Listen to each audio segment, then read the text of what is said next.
안녕하세요. 즐거운 책방입니다. 네, 오늘 소개해드릴 책은요. 나를 힘들게 한 건 언제나 나였어 라는 책이에요. 데일 카네기 작가님이 쓰신 책이고요. 오늘은 72페이지 일상의 모든 일을 감동으로 만드는 방법, 일상의 모든 일을 감동으로 만드는 방법에 대해서 소개해 드릴 건데요. 여기에 한 사람의 이야기가 나와요. 그 이야기를 소개를 해 드릴게요. 우리가 삶을 어떤 시각으로 어떻게 받아들이고 바라보느냐에 따라서 내 삶이 바뀌잖아요. 그러한 부분에 대해서 이야기를 해 드릴게요. 보고 힐트 달이라는 여자분이 있었어요. 이분이 작가분이신데요. 나는 보고 싶었다 라는 책을 쓴 작가분이세요. 근데 이분이 책 제목이 나는 보고 싶었다 라는 제목의 책이잖아요. 이분이 50년 동안, 실제로 50년 동안 시각장애인으로 사셨어요. 이분이 자신의 상태를 어떻게 이야기했냐면요. 그 부분을 소개를 해드릴게요.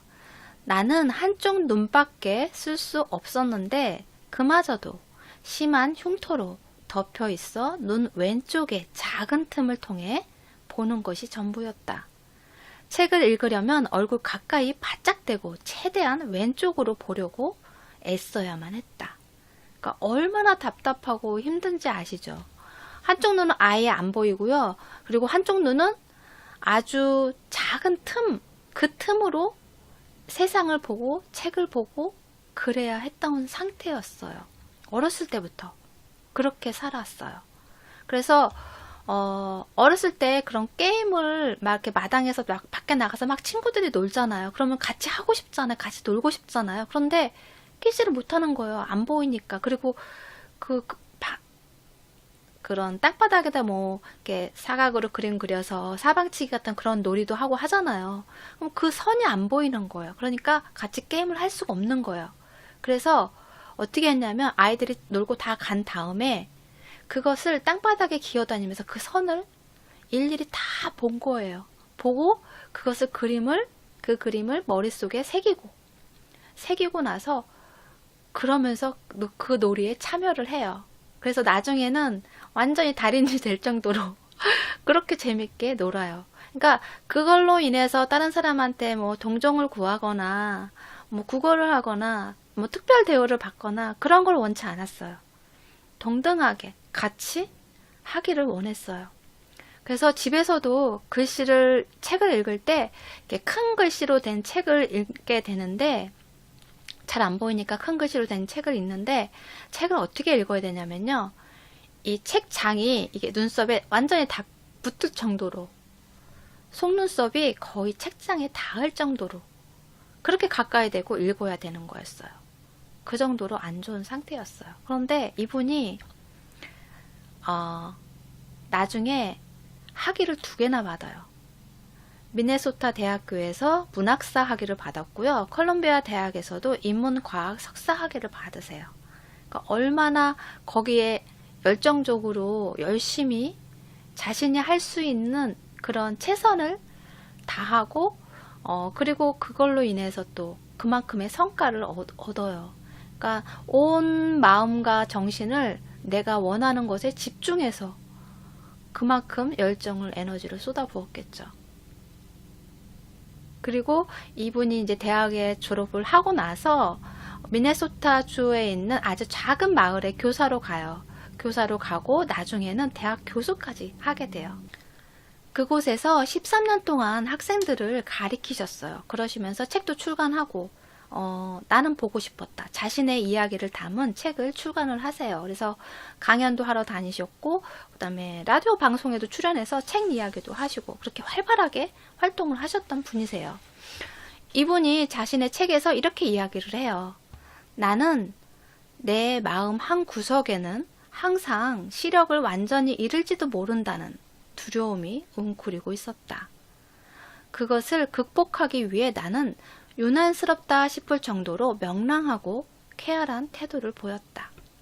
네, 일부러 자신이 좋은 에너지, 긍정적인 에너지로 명랑하게 기분 좋게 즐겁게 살아가고 그런 생각으로 삶을 대했던 거죠. 이분이 그런 두려움 때문에 두려움이 너무 커서 정말 그 두려움 때문에 아무것도 못하고 무언가를 하려고 해도 시도하려고 해도 그 두려움 때문에 절망에 빠지게 하고 내 자신을 옴짝달싹 못하게 만드는 그러한 상황에 내 자신을 놓았다면, 그렇게 했다면 이렇게까지 뭐 교수가 되고 선생님이 되고 책을 쓰고 그런 건 전혀 할 수가 없었겠죠. 도저히 할 수 없었겠죠. 왜냐하면 그런 거를 하려면 그만큼의 노력을 하고 그만큼 그렇게 도전하는 그런 용기가 필요한데, 그 용기를 두려움이 있는 상태에서 용기를 내는 건 정말 쉽지 않잖아요. 두려움을 가지고 그것이 두려움이 내 생각을 지배하고 내 온 마음을 지배한다면 그 용기를 낸다는 그 생각조차도 못하게 만들어버리는 것이 두려움이잖아요. 그래서 우리가 두려움이 크면 미리 포기하고, 그런 경우 내가 무언가를 하려고 했다가도 그냥 주저앉게 만들어버리는 것이 두려움이잖아요. 부정적인 생각, 두려움이잖아요. 그런데 그런 두려움이 있는데도 그것을 명랑한 기분으로, 좋은 에너지로, 즐거운 기분으로 그것을 사라지게 만들고 그것을 이겨내서 내 삶을 변화시킬 수 있었던 거죠. 그렇게 열심히 정말 명랑하게 좋은 기분으로 책을 읽고 공부를 하고 그런 에너지로, 좋은 에너지로 교수가 되고 책도 쓰고 그럴 수 있었다는 거죠. 여러분이 이분의 상태라면 그 두려움이 엄청나게, 내가 그 상황이 되지 않아도 상상만으로도 이해가 되잖아요. 그 두려움이 얼마나 큰지를, 무거웠고 큰 두려움인지를 알 수가 있잖아요. 짐작할 수 있잖아요. 그런데 그런 두려움을 명랑하게 즐겁게 일부러 오버해서 그렇게 내 생활을 삶으로 인해서 그 두려움을 작아지게 만들고 생각이 안 나게끔, 사라지게끔 만들므로 인해서 내가 긍정적으로 좋은 에너지로 명랑하게 즐겁게 막 생활하려는 그런 노력으로 좋은 에너지를 만들고 그 힘으로 또 행동할 수 있게끔 만들어서 지금의 결과가 있지 않았나 싶어요. 그래서 이분이 1943년에, 그러니까 이제 이분이 52세가 되던 해래요. 그 해에 기적 같은 일이 벌어졌어요. 유명한 메이오 클리닉에서 수술을 받게 된 거예요. 그래서 수술에 성공이 돼서 전보다 40배나 더 잘 볼 수 있게 되었던 거죠. 그러니까 이분한테는 눈을 40배나 더 잘 볼 수 있게 되는 것이 매일매일 그 시력으로 매일매일 세상을 보는 것이 신세계고 흥미진진하고 즐겁고 기쁨이고 감사한 거고 그런 거예요. 그래서 설거지통에서 설거지를 하는 것조차도 너무너무 감사한 거예요. 여기서 책 내용을 읽어드릴게요. 나는 설거지통 안에 있는 하얗고 푹신한 비누 거품을 가지고 놀기 시작했다. 거품 깊숙이 손을 담가 몽글몽글 작은 비눗방울을 양손에 퍼올렸다. 그것을 햇빛에 비추자 알알이 영롱한 작은 무지갯빛을 드러내며 반짝이는 걸 볼 수 있었다. 네, 설거지를 하는 것조차도 흥분되고 즐거움이고 기쁨이고 그런 거예요. 설거지를 하면서 창밖에 배경을 보는 것도, 날아다니는 새를 보는 것도, 나무를 보는 것도 정말 황홀한 기분을 만끽하게 만든다는 거죠. 그래서 이분이 매일 속삭인대요. 자기 자신한테 감사하다고. 감사합니다. 주여 하늘에 계신 우리 아버지여 감사합니다. 감사합니다.